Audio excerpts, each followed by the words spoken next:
I worked in a toy shop for a couple of years, and as you can probably imagine, Christmas was absolute chaos for us.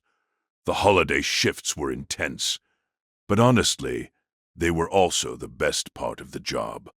You didn't get hired there unless you were the kind of person who could be endlessly cheerful, smiling, energetic, almost theatrical. In fact, most of the staff, probably around 80%, came from performance backgrounds, actors, entertainers, people who just lived for that kind of environment. And in a way, it really did feel like living the dream. We were getting paid to play with toys, joke around with kids, and bring a bit of magic into their day. And during Christmas, that magic was amplified tenfold. The whole store leaned hard into the holiday spirit. Our uniforms even had phrases like "Assistant to Santa Claus" or "Santa's Little Helper" printed in big letters across the back. Kids loved it. They'd constantly ask if we'd met Santa, what he was like, how the North Pole worked. And since I was the only one on staff who had years of experience working with kids, those questions usually came to me. I always had some kind of answer ready. One weekday afternoon, during a strangely quiet lull, I was alone on the shop floor while the rest of the staff were in the back restocking after a rush. That's when a boy walked in. He couldn't have been older than 9 or 10. No parents in sight. He gave me a brief smile, then just started wandering around the store. I let him browse for a couple of minutes before approaching him. "Hey, want to try out this new air-powered rocket launcher?" I asked, keeping things light and friendly. He didn't even look at it. "No thanks. I know Santa. I don't need your help." The way he said it, flat, almost dismissive, it was a little odd, but not alarming. Kids say strange things all the time. I figured he might be shopping for something himself. Maybe his parents were nearby, so I started showing him a few items that were better suited for his age group. After a bit of browsing, he picked something out. A massage slipper. Not exactly what I expected from a kid his age, but hey, it was a decent gift. He asked how much it was. "About $20, I told him. The change in his expression was instant. His face tightened. His eyes narrowed. He looked angry. "Too expensive?" I asked gently. He nodded. So I tried showing him a few cheaper options, but his mood just kept getting worse. He started frowning, breathing heavily through his nose like he was building up to something. Then he said it again. "I know Santa. Santa gives toys to good kids. He doesn't ask for money." I kept my tone calm. "I get that, but I can't just give things away for free." After that, I stepped back and let him wander on his own. A few minutes passed. I was sitting behind the register reading a book. There were barely any customers in the store. Then I looked up. The kid was standing right in front of me, just staring, that same angry expression on his face. I sighed a little and repeated myself, "I'm sorry, but I can't give anything away for free." "Your boss is mean," he said, his voice low, almost shaking with anger. Now, I probably shouldn't have done this, but the way he said it, and the fact that he wasn't entirely wrong, I let out a small laugh. Just a quick, involuntary chuckle. "Big mistake." His face twisted instantly. "Why are you laughing at me?" he snapped. I tried to explain, told him I wasn't laughing at him, but it didn't matter. He wasn't listening. He turned and stormed out of the store, disappearing into the busy mall crowd. As the afternoon went on, things picked up a bit. Customers came in. I made a few sales, tested out some of the new Nerf guns, normal stuff. Eventually, I forgot all about the kid. Until closing time. I was behind the counter, working through the stock count, when I sensed someone standing in front of me. I looked up. It was him. Same kid. I forced a friendly smile. Hey there. But his expression had only gotten worse. You're mean, too, he hissed. Look, I'm sorry, I said. But where are your parents? He didn't answer, just stared at me. Kid, seriously, where are your parents? I don't want to call security, but you shouldn't be wandering around alone. Then he spoke, quietly. He knows when you are sleeping.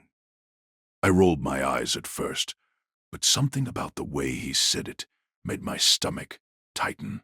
He knows when you're awake, the kid continued. He knows when you've been bad or good. And you've been really, really bad. I swallowed. Where's your dad? I asked again, trying to stay calm. North Pole. Very funny. But seriously, the store's closing. You need to go. He didn't move. Instead, he took a small step closer. He's going to climb down your chimney, he said softly, covered in soot while you're asleep. I didn't respond. I just reached for the store phone and started dialing mall security. But I could still hear him. He'll know when you're asleep, and he'll creep right up to your bed. My grip tightened on the phone. He's going to stuff your mouth with coal, the kid whispered, until you choke and die. That was it. I turned around, ready to shout at him, tell him to get out, to stop. But he was gone, completely gone. The store was empty. The mall outside was nearly deserted. No sign of him anywhere. I've only told this story a few times, but it still sticks with me, not because of what he said, but because of how he said it. The idea that a kid could see something like Santa, not as something joyful or magical, but as something watching, judging, punishing. It never stopped being unsettling, and even now, it still makes my skin crawl. For a bit of context, this happened when I was 19. I'm 28 now, and I no longer live in the state where all of this took place. Back then, I worked at a small gas station convenience store just a few minutes from my house. I was also enrolled in community college, so most of my shifts were evenings or overnights. For the most part, the job was boring. Late at night, we barely got any customers. And if we did, they'd usually just pump gas, pay with a card, and leave without ever stepping inside. During the holiday break, I picked up some extra shifts. I needed the money. Christmas shopping wasn't going to pay for itself. I ended up scheduled for 3 overnight shifts in a row. I hated overnights. Sleeping during the day never came easy to me, so I was always exhausted. Still, I pushed through. The first night was completely uneventful. I was passing the time, restocking shelves and organizing products. At one point, I was carrying a box of cosmic brownies to refill the display when I heard the bell above the door ring. It had to be around 2 or 3 a.m. I set the box down and called out, "Good evening." No response. Assuming someone had just walked in quietly, I stepped behind the register to see who it was. That's when I saw her. An elderly woman. She had long, dark hair, and her face was deeply wrinkled.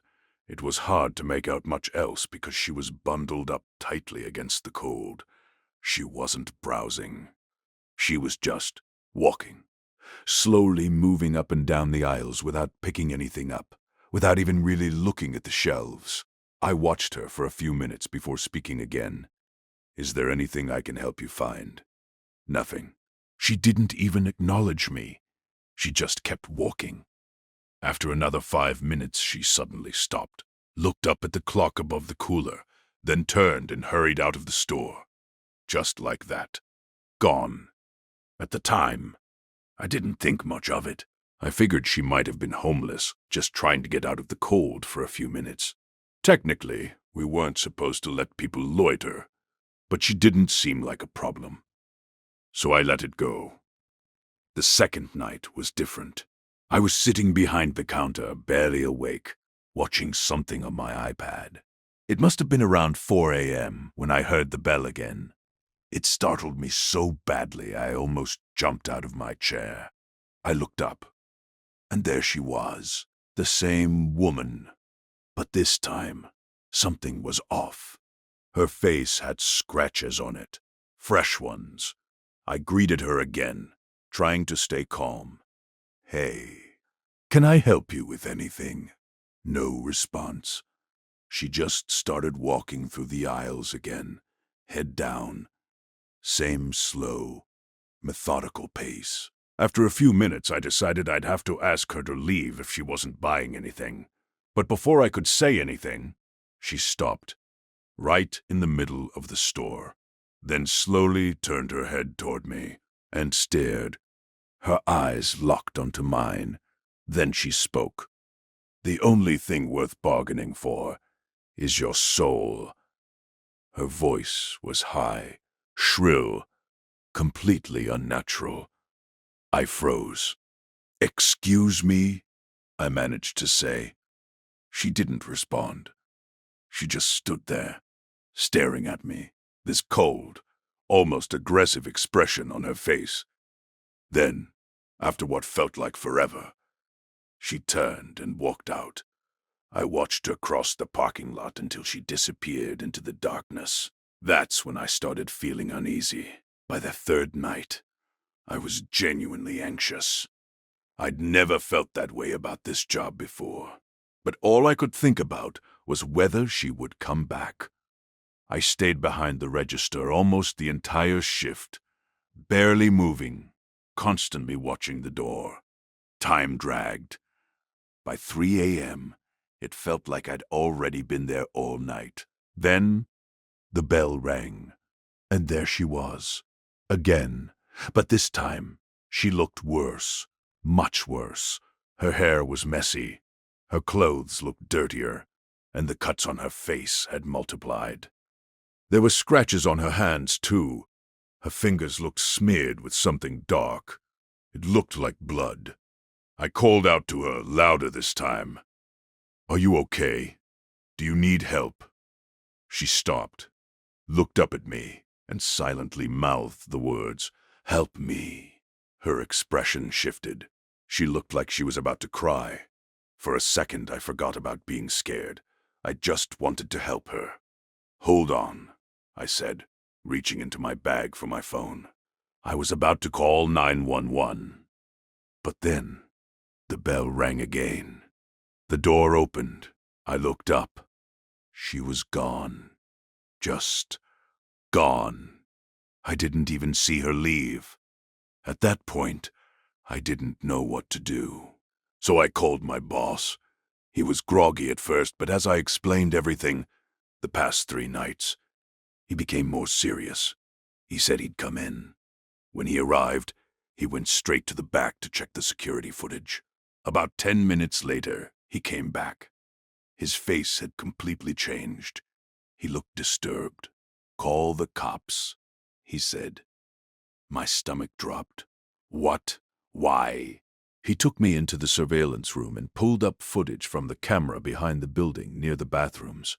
We watched in silence. The woman appeared on screen, standing still, facing the building. Then suddenly, she snapped. Her entire body changed. She started violently slamming her shoulders into the brick wall, over and over again, dropping to her knees, scratching at her face, clawing at her skin. It was animalistic, completely unhinged. She kept going like that for nearly 2 minutes. Then, just as suddenly as it started, she stopped, got up, and walked calmly toward the front of the store, right to where I was. The timing matched perfectly. I stood there in shock, my hand covering my mouth. My boss sighed and said he'd seen stuff like this before. People on drugs, completely out of control, almost like they weren't even human anymore. We reported everything and showed the footage to the police, but there wasn't much they could do. They said they'd keep an eye on the area for the next few nights. I never saw her again, but I still think about it. The way she moved, the way she spoke, and especially the moment she asked for help. Part of me still wonders if there was something I could have done. But one thing's for sure, I never worked another overnight shift after that. After I moved into my college dorms, my lifestyle changed a lot. I started drinking way more than I ever did in high school. Back then it was occasional, but in college it became normal, almost routine. So when winter break came around, I went back home to my parents' house for the holidays. It felt good being back, but at the same time, I had already gotten used to that freedom. New Year's Eve was something I had really been looking forward to. It wasn't about family or traditions. It was about partying, drinking, and being around people my age. That night, my parents were out at a friend's party, which meant I had the house to myself. So I invited my two best friends over, Jim and Steve. Back then, that was basically our whole group. We didn't go out much, so nights like this felt like a big deal. We started drinking at my place, just hanging out, trying to figure out what to do for the night. That's when Jim mentioned a girl. He said he'd been talking to her for about a week. They matched on Tinder. He hadn't met her in person yet, but he said she was really pretty and seemed cool. Apparently, she had invited him to a New Year's party across town and told him he could bring friends. So naturally, we decided to go. We took a few shots of rum, finished a couple beers, and by the time we called the Uber, we were already pretty drunk. The ride there was normal. We were laughing, joking, hyping ourselves up for what we thought would be a typical party. But the moment we arrived, something felt off. The Uber stopped in front of what looked like a warehouse. Not a house, not an apartment, a warehouse. We all kind of looked at each other, confused. Jim checked the address again. We all did. Same location. Before the driver left, Jim texted the girl to confirm. Almost instantly, she replied, "Yes, this is it." That should have been the moment we left, but we didn't. We got out, and the Uber drove away, leaving us standing there, in front of that building, in the middle of the night. We joked about calling another ride back home, but curiosity and alcohol won. We decided to go in. We walked around the building until we found a small side door that was slightly open. Standing next to it was a big guy. We asked him, "Is this the party?" He didn't say a word, just nodded and pointed inside. That silence, it felt wrong, but we ignored it. Inside was a narrow hallway, dimly lit, one hanging light at the end.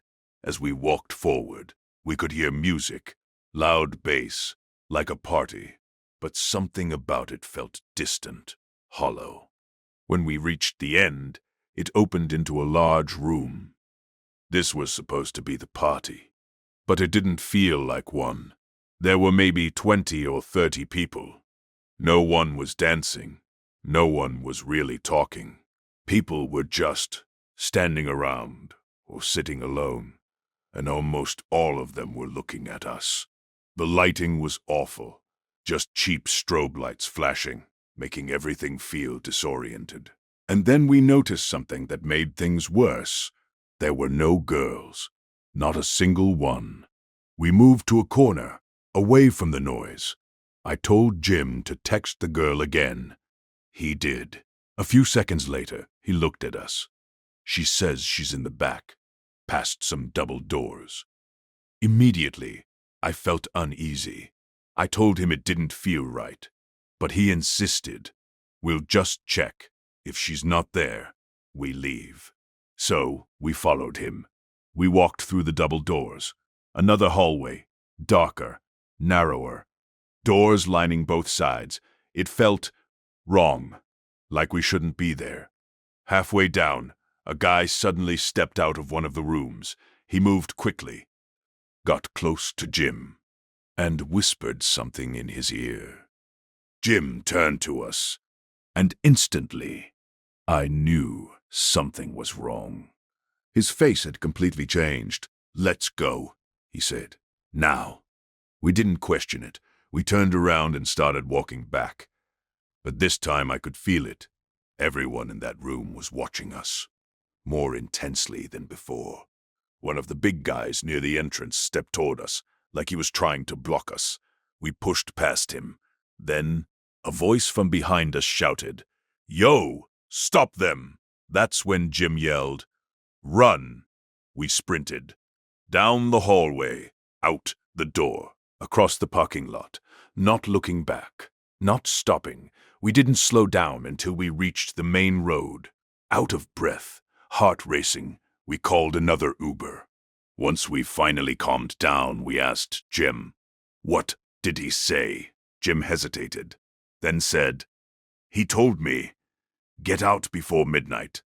They're going to trap everyone inside." None of us spoke after that. We didn't need to. We all understood. That girl, she probably wasn't real. Or if she was, she wasn't who she said she was. We made an anonymous call to the police, telling them something suspicious was happening at that building. Then we went back to my house. We spent New Year's Eve sitting in silence. No party, no celebration. Just the three of us, realizing how close we might have come to something really bad. We never found out what happened in that warehouse that night. And honestly, I don't think we ever want to.